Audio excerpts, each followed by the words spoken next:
allá, para aquel lado. Por el lado de afuera. Let's start loading. John. Yeah. There, thank you.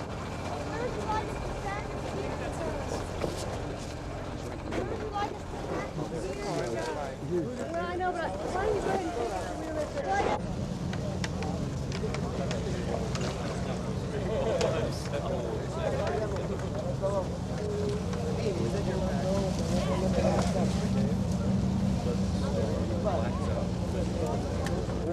Para poder sentar a la gente ahí.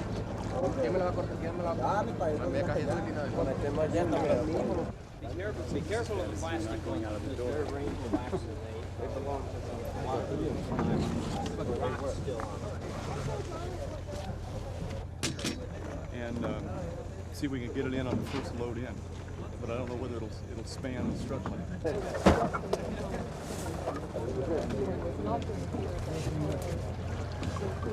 ¿Cuánto?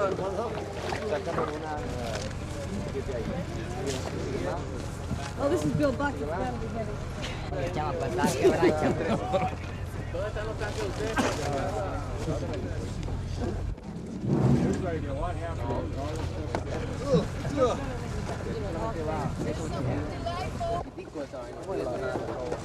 Nada, un día. No, pero no se puede llevar una caja completa. ¿Qué son estos? ¿Cuánto? Aquí está. Ok. 1000 más. Tienes 3000 bolos en la mano. Ya. Ok.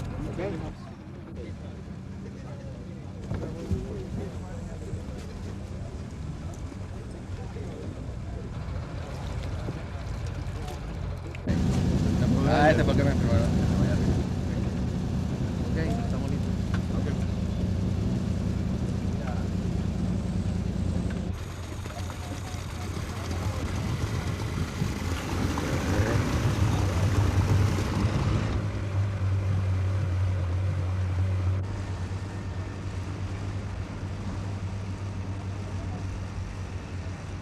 It's been the 1800s since large expeditions like this were set out to investigate interesting areas, and so we're really very fortunate to be able to be doing this. One of the best things about it is the interaction with other scientists. Quite often scientists tend to get in their own little offices and their little ivory towers, and they sit there and they work on things, and they don't get out and they don't talk to people in other fields. They don't get to interact with people in other institutions. So it's really super to be down here with everybody working together, and there's a lot of interchange of information, and it's terrific. A lot of arguments, but a lot of information. We've got a nice greater yellow-headed vulture off to the right. It's going to be a surprise no matter what we find. The great unifying concept in biology, the study of life, is the theory of evolution. And all of the observations that are made here, whether they're interactive or whether they're made by individual scientists doing their own thing on their own organisms, are going to be little chinks into this great scheme of evolution. It's going to teach us how evolution works.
Okay, that looks like a good tree. It has lots of foliage, a couple of vines there.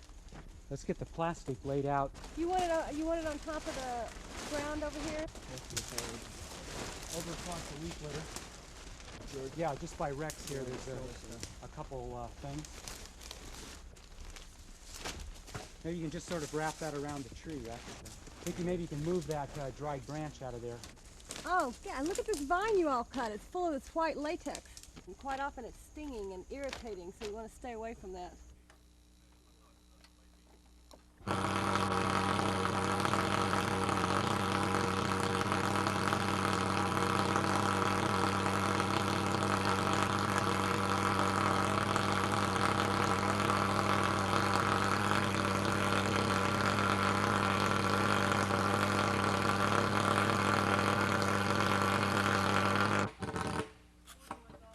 Okay, everybody, watch out for the ants coming down. There's a beetle. Pick it up. We got a colleague in Germany that studies those. 2 spiders. Sounds good. Get the spiders for Jonathan. Take everything. We've got a colleague also in Germany working on those. They seem to like the arthropods other than insects. Another psyllid. Yeah, a guy at the British Museum is looking at psyllids.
I get a lot of enjoyment out of just listening to frogs aesthetically. I think they make a lot of really neat sounds.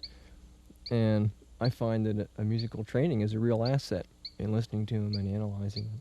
If there is any way of combining a love for natural history with a fascination with music and with sounds and what they mean, that I found it. And that's by looking at how sound is used by animals in communicating with each other.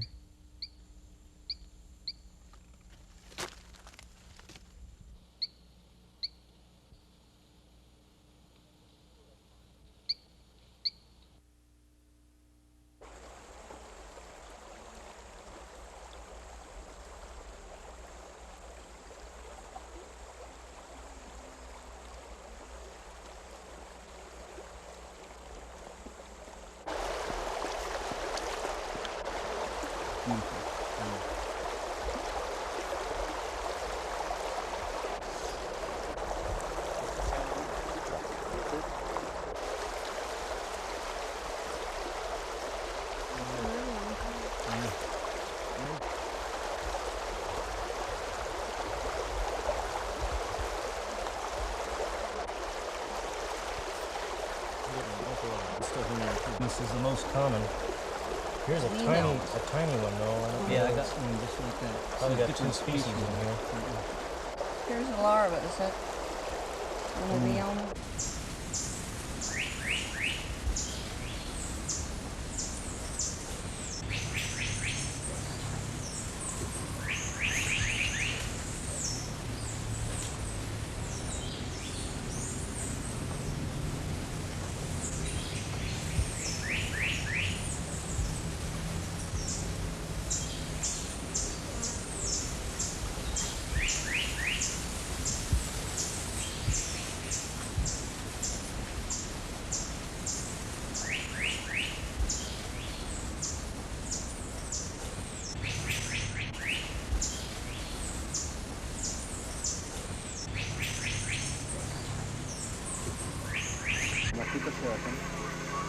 Melia Caribe. Yeah, Yes. if we can do it from San Simon. Yeah, we could hire Ayacucho. an airplane right That's from what we San Simon. Atención, San Carlos, San Carlos, San Carlos. Then we would go out and meet him there, let's say at 8 o'clock. We have enough time To make a possibly 10:30 plane. to possibly Yeah, make the plane We'd in have to helicopter Ayacucho. from here at 8, something like that. Right. Well, No, they will yeah. sleep in San Carlos. Yeah. Mira, Ibarra, yo necesitaría un avión el martes en la noche.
Set it up.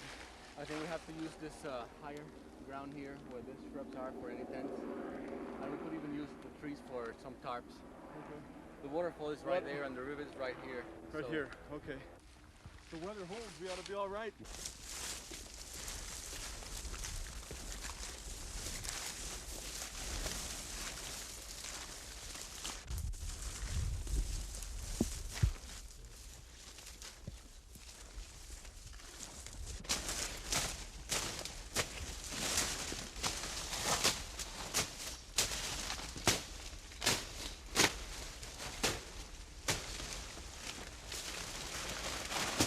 Let's get it set up and then we can pick them out so the other people can come in and start working before the weather goes down. let's make it then in the lower part. Tepuy. Too much wood here. Put our tents at the highest part. 250 square miles of flatland. Very little has been explored. We could talk about these fantastic mountains like islands in time. An evolution is going on in a unique, special way, giving to the world an enormous amount of different animals and plants that have never been seen by man.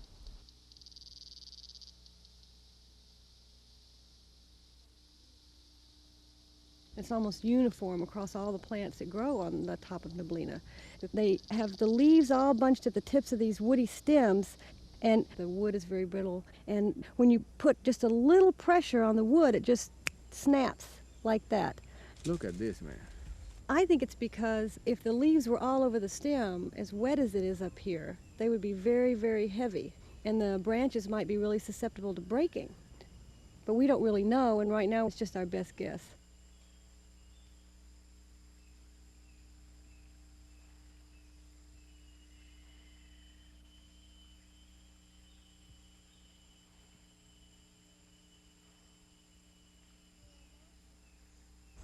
There are lots of different questions that people can ask about the tepuis, about the origin and evolution of the plants and animals up there. And I was particularly interested in the origin and evolution of the sunflowers, which is the group that I work on. The information that I'm getting from the specimens that I'm studying is that they're very old members of the groups to which they belong. They've obviously been trapped at the tops of the tepuis and isolated from other members of the family for a very long time, and probably belong to one of the oldest segments of the group in the family.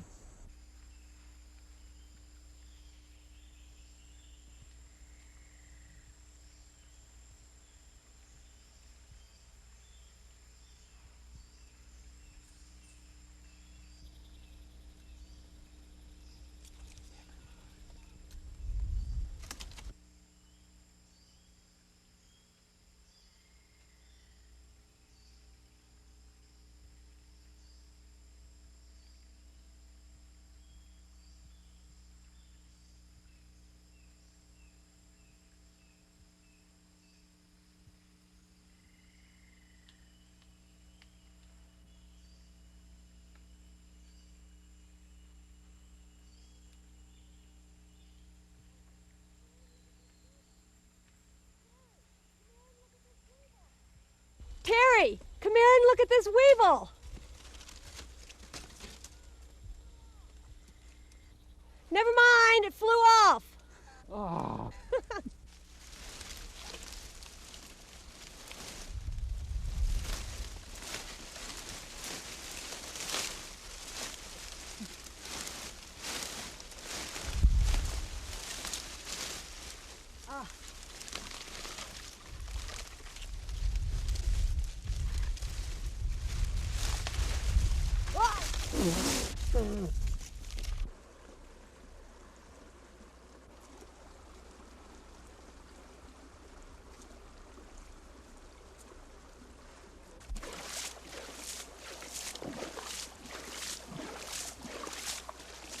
This is one of the traditional methods of collecting ground beetles.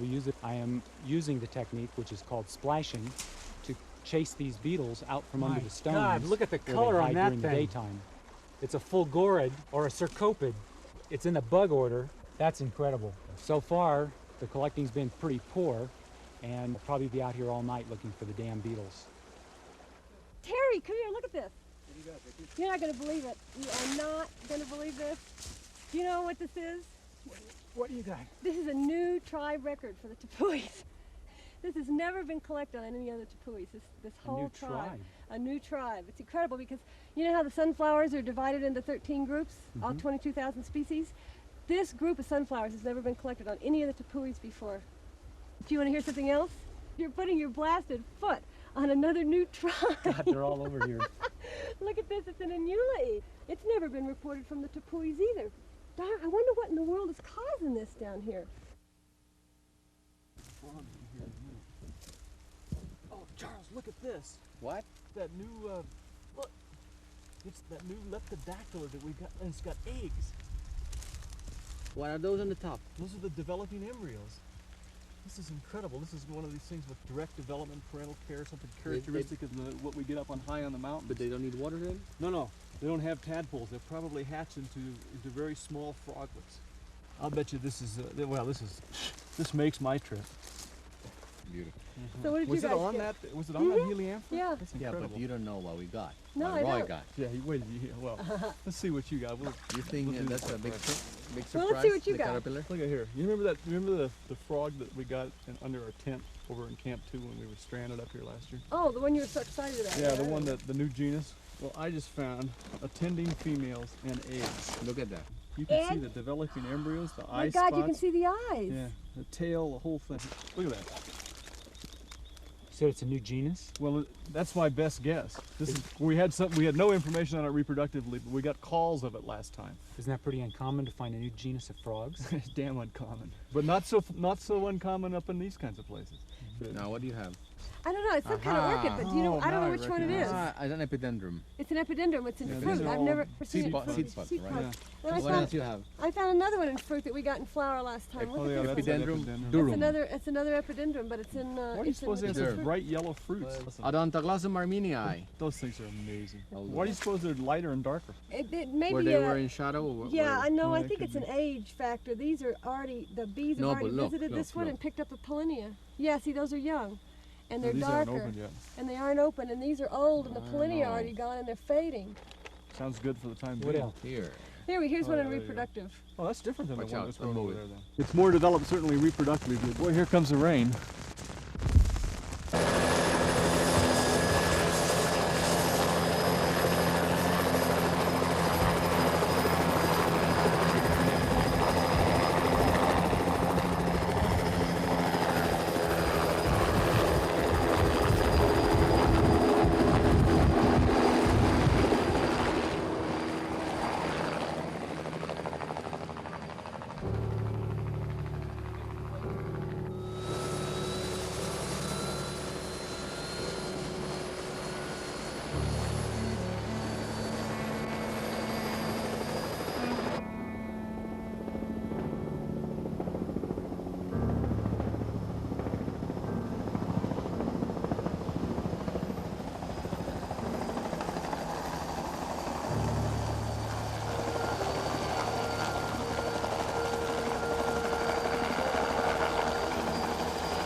Interesting profile on this one. Turn that thing up a little bit. Let me hear it again. This is a needle. Yeah. Right out here in the back there. Probably the same individual. And if I hear that thing that calls in the trees, it will hunt that may be a central I don't think it's an insect. That's the thing that's not that out in the woods.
God, Rex, you should see what we got. All right. So, yeah, you got 3. Oh, great. And now our problem is figuring out what's going on. Yeah? Well, Show you. There's that little sucker. oh, great. Sure doesn't look like much, Let's see. but that great. that group of beetles is a subtribe that's distributed from parts of Australia through Chile, and now here, right in the middle, and on up into Central America and Mexico. George, you revised this group for Mexico, huh? Yeah, there are a lot of them that have been picked out as separate entities, but most of them haven't been named. Chaudoir had a great collection of them, yeah. but he hadn't gotten to them yet. That's right. Yeah. And so what that means, Rex, is that George and I now have to make a decision on this group of beetles which we consider kind of blasé. They're not really as elegant and so forth as the ones that we usually work on. And if we're going to figure out why they're on the tepuis, we're going to have to make a serious effort at this whole subtribe. And we're going to have to work out the Australian ones, the Chilean ones. And I think one of the really problems special in things from this Chile. kind of unexpected find is that it's not a group that George and I You are told me when we working were up on the on. mountain And that now one all of of a them was sudden we're metallic faced blue. with Yeah, right, yeah. a Metallic systematic blue in study. Chile. And so all we've got here is this kind of extended blah from Australia to and southern George Arizona. feels And pretty one of strongly my hopes is that George will be able what's to come going down on to the here is we're in the Smithsonian and we'll wrong be able to season. work This is the together dry there. season, and so George thinks what we have to do is get back up there in the wet season. And if anybody wants to make that helicopter ride in the wet season, good luck. It's probably going to be centuries So George and before I this have a problem lot is of work solved. to do. Here's my professor that I enjoyed so much working with 14, 15 years ago. And just the fact that we got here together is one of the greatest things in my life. And now we can carry it on by working together on what we found. I am really very pleased with what we found. It fills in a lot of holes. And this trip in particular is really about more than just collecting and adding specimens to our herbarium and making it bigger and bigger. It's about asking specific questions about the evolution of organisms and trying to find answers to those questions by investigating remote areas and looking for plants just like this one that will give us some answers. This makes us very proud, all of us here in this expedition, because we have gotten a unique knowledge for the natural sciences.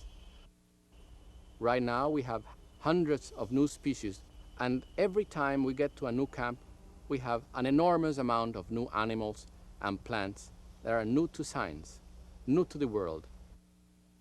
We are here discovering what Conan Doyle said in 1912 was true. We had up there a lost world of plants and animals that no one had ever seen before. We have been able to bring back to the knowledge of men these incredible living fossils that relate this continent with other continents and the history of the Earth movements. And we hope to continue exploring them to give to the world the knowledge of what was the life before we appeared on Earth and the life that will continue after we disappear.